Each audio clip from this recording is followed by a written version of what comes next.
காரடையான் நோன்பு பார்க்கலாமா? இது சாவித்திரி நோன்புன்னு சொல்லுவாங்க. கல்யாணம் ஆனவங்க அவங்களுடைய கணவனோட நீண்ட ஆயுள் ஆரோக்கியத்துக்காகவும், கல்யாணம் ஆகாத பொண்ணுங்க அவங்களுக்கு நல்ல புருஷன் வேணும் அப்படின்னு சொல்லிட்டும் ப்ரே பண்ணி இருக்கிறது தான் இந்த காரடையான் நோன்பு அப்படின்னு எங்கள் அம்மா எனக்கு சொல்லி கொடுத்தது. மாசி மாதம் முடிஞ்சு பங்குனி மாதம் ஸ்டார்ட் ஆகிற நேரம் தான் இந்த நோன்பு நாங்கள் எடுப்போம். சத்தியவான யமன் கிட்ட இருந்து சாவித்திரி காப்பாற்றினதும் இந்த நோன்பு பண்ணி தான் அப்படின்னு எங்கள் அம்மா எனக்கு சொல்லி கொடுத்துருக்கா. எனக்கு ரொம்ப விவிடான மெமரிஸ் உள்ள ஒரு நாளும் இதுதாங்க. எங்கள் அப்பா சைடு ஃபேமிலி வந்துட்டு கொஞ்சம் பெரிய ஃபேமிலி.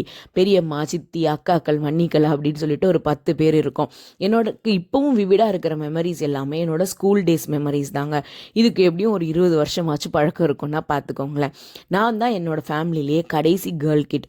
எங்கள் பாட்டியாத்தில் வரிசையாக ஹாலில் வந்து கோலம் போடுவாங்க. ஃபஸ்ட்டு கோலத்தில் வந்து ஊரில் இருக்கிற பெரியம்மா, அதுக்கப்புறம் கல்யாணம் பண்ணி போன அத்தைங்களுக்கு வேண்டிட்டு இந்த இலையெல்லாம் இந்த அடை இதெல்லாம் வச்சுமே ப்ரிப்பேர் பண்ணி வச்சுருப்பாங்க. அப்புறம் வந்து பாட்டி உட்காந்துருப்பாங்க. அப்புறம் பெரியம்மாக்கள், அம்மா, சித்தின்னு வரிசையாக உட்காந்துருப்போம். நான் கடைக்குட்டி அப்படின்றதுனால என்னோட இலை எப்போவுமே கடைசியில் தாங்க இருக்கும். அண்ணனுங்களுக்கு கல்யாணம் ஆனதுக்கப்புறம் மன்னிங்களும் ஆட் ஆவாங்க. மனோமன்னி, குட்டிமணி, ஈஸ்வரி அக்கா, சங்கரி அக்கா, நானுன்னு ஒரு ஆர்டராக உட்காந்துருப்போம். அப்புறம் 10th படிக்கும்போது ஈஸ்வரி அக்கா கல்யாணம் ஆகி போயிட்டாங்க. அதுக்கப்புறம் 12th படிக்கும்போது சங்கரி அக்காவும் கல்யாணம் ஆகி போயிட்டாங்க. ஆனால் அப்போ தான் சுபுமணி ஆட் ஆனாங்க. எனக்கு தெரிஞ்சு நான் லாஸ்ட்டாக இப்படி ஒரு நோன்பு எடுத்தது வந்து 2012ன்னு நினைக்கிறேங்க.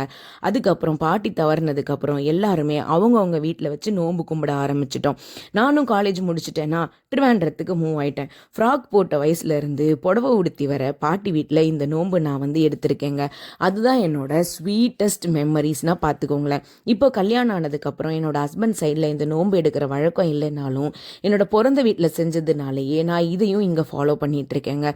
விளையாட்டாக சுற்றிட்டு இருந்து பட்டர் சாப்பிட்றதுக்கு வேண்டி மட்டும் நோன்பு எடுத்தேன். நான் வந்துட்டு இப்போ ரொம்ப சீரியஸாக எல்லா வேலையும் பார்த்துட்டு நானே செய்கிறேன் அப்படின்னு நினைக்கும் போது வருஷங்கள் எவ்வளோ ஃபஸ்ட்டாக போயிடுச்சு அப்படின்னு தோணுச்சுங்க.